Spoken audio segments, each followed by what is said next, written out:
একাধিক জায়গায় উত্তেজনা ছড়িয়েছে, কি বলবেন এটা নিয়ে? দেখুন, ভাঙড়ে আমি শান্তি শৃঙ্খলা প্রতিষ্ঠা করতে চাই ভাঙড়ের সাধারণ মানুষকে নিয়ে।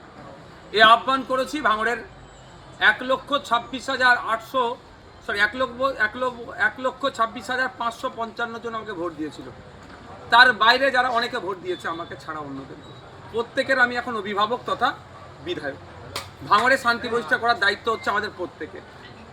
এখন খবর পাচ্ছি আইএসএফ এর নাম করে কিছু মানুষজন ব্যক্তিগত স্বার্থ চরিতার্থের চেষ্টা করছে। আজকে আমার এখানে আসার কথা ছিল না, কিন্তু আমাকে তড়িঘড়ি আমার অন্য প্রোগ্রাম কাট করে এখানে আসতে হয়েছে। আমি আপনাদের ভিডিও ফুটেজও দিয়ে দেবো খুব তাড়াতাড়ি, এখনই দিচ্ছি, যে আমি আমার 13টা অঞ্চল নেতৃত্বদের নিয়ে আমি মিটিংয়ে বসেছিলাম।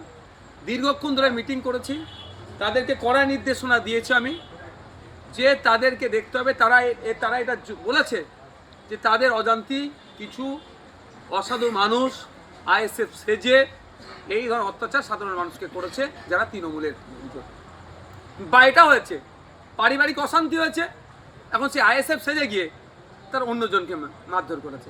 আইএসএফ এর নামে দোষ আসছে, এটা মিথ্যা, মানে এটা আইএসএফকে বুমেরাং করা হচ্ছে। বা এটা ঘটনা ঘটেছে আইএসএফ তৃণমূল করতো, ক্ষমতা দেখিয়ে জমি দখল করে রেখেছিল। এখন রাতারাতি সেই লোকটাই যার জমি গিয়েছিল সেও তৃণমূল করতো, কিন্তু এখন সে রাতারাতি আইএসএফ সেজে ওই জমিটা উদ্ধার করতে যাচ্ছে, ফলে একটা ট্যাসেল হচ্ছে, সে আইএসএফ নাকি জমি দখল করতে যাচ্ছে। এই ধরনের একটা অপপ্রচার চলছে। আমি দ্বার্থহীন ভাষায় বলছি, আমি ভাঙড়ের ভোটারদের ভোটে নির্বাচিত হয়েছি আইএসএফ এর কর্মী সমর্থক বামেদের সহযোগিতা নিয়ে। আমি এখন প্রত্যেকটা ভাঙড়বাসীর এমএলএ, সুতরাং প্রত্যেকটা ভাঙড়বাসী যাতে শান্তির সাথে থাকতে পারে, শান্তি শৃঙ্খলার সাথে আমরা চলাফিরতে করতে পারি, সেটা দায়িত্ব আমাদের বর্তায়।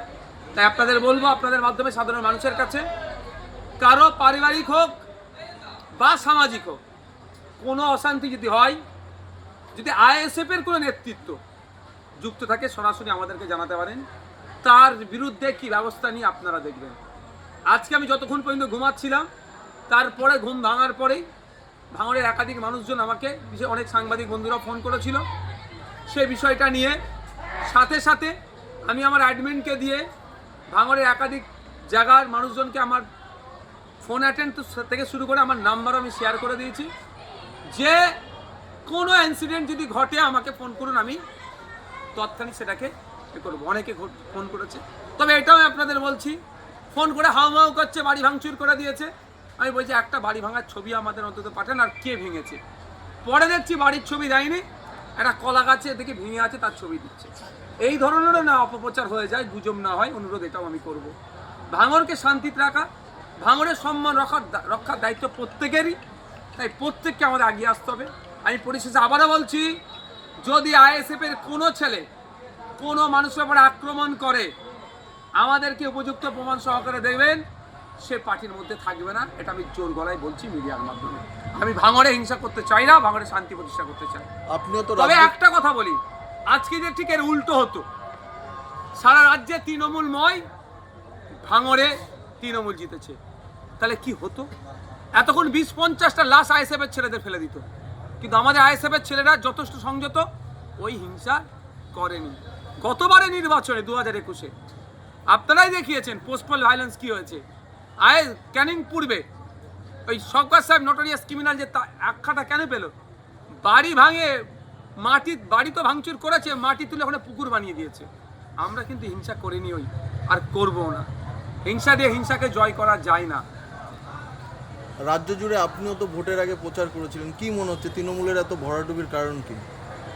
জাগলগাছি হাই মাদ্রাসা নির্বাচনে যখন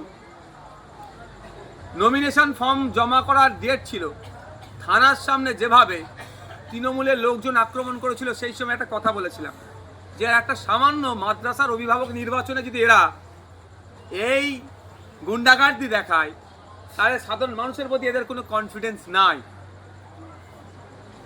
এর যদি সুযোগ পায় সাধারণ মানুষ ভোট দেওয়া, তাহলে কিন্তু এদের আর খুঁজে পাওয়া যাবে না। সাধারণ মানুষ সুযোগ পেয়েছে, এদেরকে ধুলোর মতো উড়িয়ে দিয়েছে গণতান্ত্রিক প্রক্রিয়া। আর একটা যেটা বিষয় মানে এই সময় তো বিভিন্ন যেহেতু রাজ্য সরকার নেই তৃণমূল, ফলে বিভিন্ন জায়গা থেকে তো তৃণমূল নেতারা আসছে আপনাদের সঙ্গে যোগাযোগ করছে, তাদেরকে কি সব দলে নেওয়া হবে? দেখুন, অনেকে যোগাযোগ করছেন।